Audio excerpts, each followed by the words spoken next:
الاهلي مديون.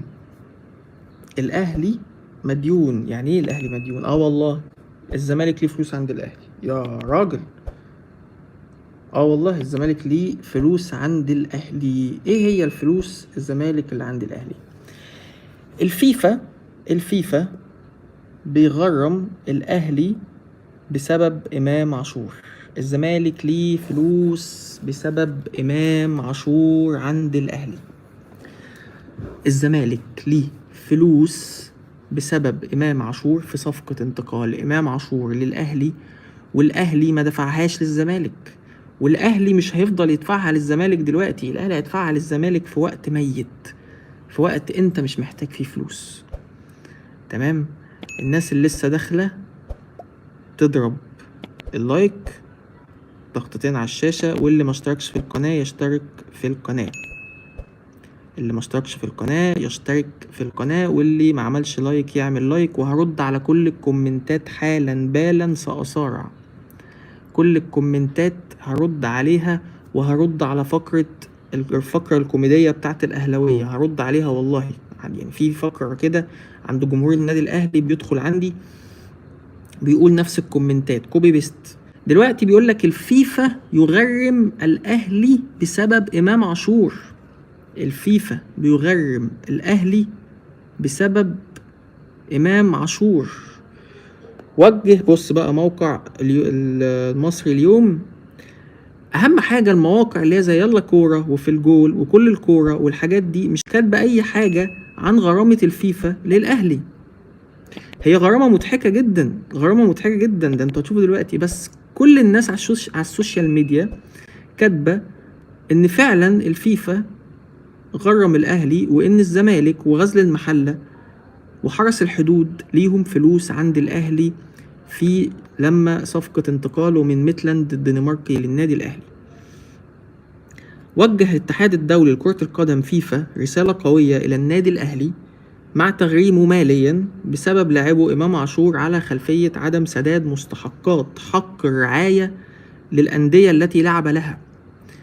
الأهلي لو ليه حق مش هيسيبه. الأهلي دلوقتي وسام أبو علي موقف سوق وسام أبو علي ليه؟ عشان عايز ياخد القسط الأولاني من كولومبوس الأمريكي، مش عايز يبعت لهم البطاقة الدولية. لكن الأهلي ما يدفعش الفلوس عادي. يا عم من امتى الأهلي عايزين بيدفع فلوس؟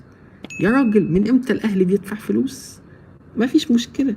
المهم، وبحسب وثيقة صادرة عن الاتحاد الدولي لكرة القدم الفيفا، تقرر فرض غرامة مالية على النادي الأهلي إلى جانب توجيه رسالة تحذير، ذلك على خلفية عدم سداد مستحقات حق الرعاية للأندية التي سبق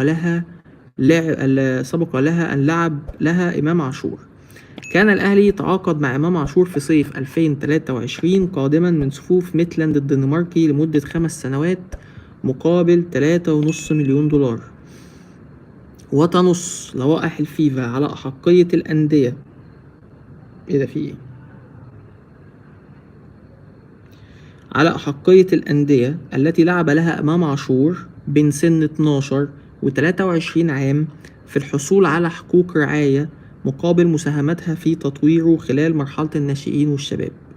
لذا يحق الأندية غزل المحلة وحرس الحدود والزمالك الحصول على نسبة عن كل عام تدريبي لإمام عاشور، وذلك بناء على جواز السفر الإلكتروني الخاص به. وكشف الفيفا في بيان رسمي عن توقيع غرامة على النادي الأهلي والصادرة من قبل لجنة الانضباط نسبتها 2.5 من قيمة مكافآت التدريب، تقدر بحوالي 2 مليون دولار.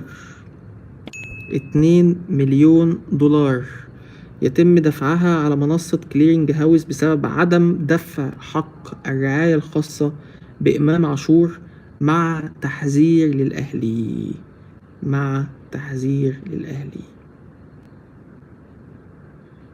2 مليون دولار. 2 مليون دولار. انتوا متخيلين 2 مليون دولار. الأهلي عليه غرامة دلوقتي 2 مليون دولار. قال لك ايه بقى؟ بعد شكاوى الأهلي والزمالك الأهلي والزمالك اتجاه لغلق استاد القاهرة، تمام، 10 أيام لصيانة أرضية الملعب. اتجاه لغلق استاد القاهرة 10 أيام لصيانة أرضية الملعب. طيب كده الأهلي والزمالك هيلعبوا فين؟ أوكي، مباريات الأهلي والزمالك حتى 30 أغسطس دلوقتي، الزمالك عنده مودرن سبورت وفاركو على التوالي في استاد القاهرة. ماشي، الأهلي مش هيتضرر لأن الأهلي عنده ماتش باي، وعنده ماتش في المحلة مع المحلة. الزمالك دلوقتي هو اللي بيدوروا له على استاد يلعب فيه. ماشي، فاحتمال بنسبة كبيرة الزمالك هيلعب الماتشين الجايين بتوع مودرن سبورت وفاركو على استاد هيئة قناة السويس في الإسماعيلية.